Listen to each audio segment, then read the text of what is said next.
प्रशांत किशोर की जन सुराज पार्टी के 15 प्रत्याशियों की लिस्ट हुई फाइनल। जी हाँ, ध्यान से देखिएगा किस सीट से किसे बनाया जा रहा है प्रत्याशी। हालांकि उससे पहले आप कमेंट बॉक्स में ज़रूर बताइएगा कि बिहार में अब की बार किसकी बनेगी सरकार, कौन बनेगा मुख्यमंत्री। ज़्यादा से ज़्यादा कमेंट्स कीजिएगा, आपके कमेंट सर्वे के आधार पर पिक किए जाएंगे जो आगे चलकर ओपिनियन पोल में अहम भूमिका निभाएंगे।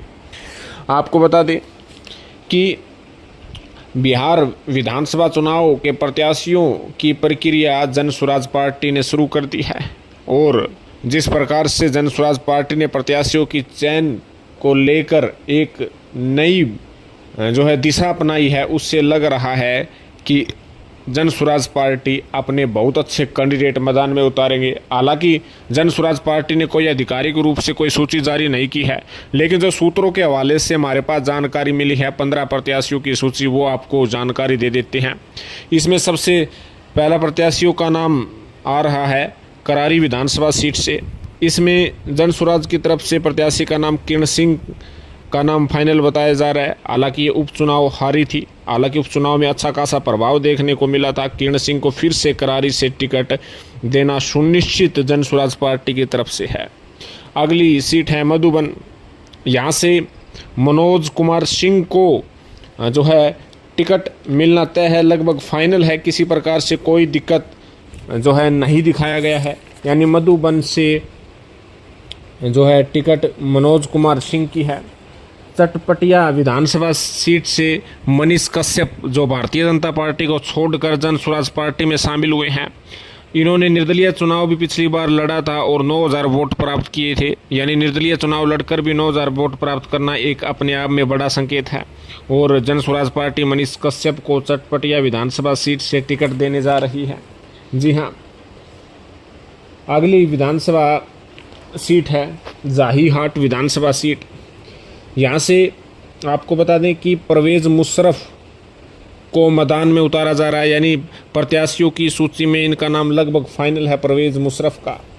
रामगढ़ विधानसभा सीट से सुशील कुमार को फिर से टिकट दी जा सकती है। हालांकि उपचुनाव इन्होंने लड़ा था, अच्छा खासा प्रभाव दिखाया था और फिर से रामगढ़ विधानसभा सीट से सुशील कुमार का नाम लगभग तय है। अगली सीट है बेलागंज की। बेलागंज से जो पीछे उपचुनाव हुआ था उसमें भी ये प्रत्याशी थे और अब की बार भी मोहम्मद अमजद को स्वराज पार्टी प्रत्याशी बनाने के लिए अग्रसर है और उपचुनाव में 17,000 वोट इन्होंने प्राप्त किए थे। उस समय नई नवेली पार्टी बनकर जन स्वराज पार्टी आई थी। अगली सीट है अस्थवा। यहाँ से आरसीपी सिंह की जो छोटी बेटी है लता सिंह, उनको टिकट दिया जाना लगभग तय है। आपको बता दें कि आरसीपी सिंह पूर्व केंद्रीय मंत्री रह चुके हैं, राज्यसभा सांसद रह चुके हैं, पूर्व में जेडीयू में थे, जेडीयू से फिर बीजेपी में आए और बीजेपी से फिर अपनी नई पार्टी भी इन्होंने संगठित की थी और अब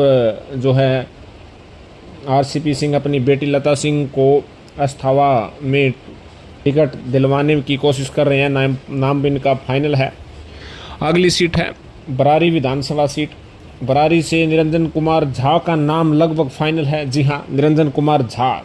फिर नाम आता है प्रशांत किशोर, जो कि उनके नेतृत्व में पार्टी बनी थी। हालांकि उन्होंने 2 सीटों के बारे में चर्चा की है, एक कर्म भूमि एक जन्मभूमि। यानी 2 सीटों की बात करें तो करगहर और राघोपुर, इनमें से किसी एक सीट पर चुनाव लड़ सकते हैं। ज़्यादा उम्मीद इनकी राघोपुर की है, लेकिन अब जो बयान आया है उसमें करगहर सीट को लेकर भी आया है। यानी इन दोनों में से किसी एक सीट पर चुनाव लड़ सकते हैं और ये वीआईपी सीट बन सकती है।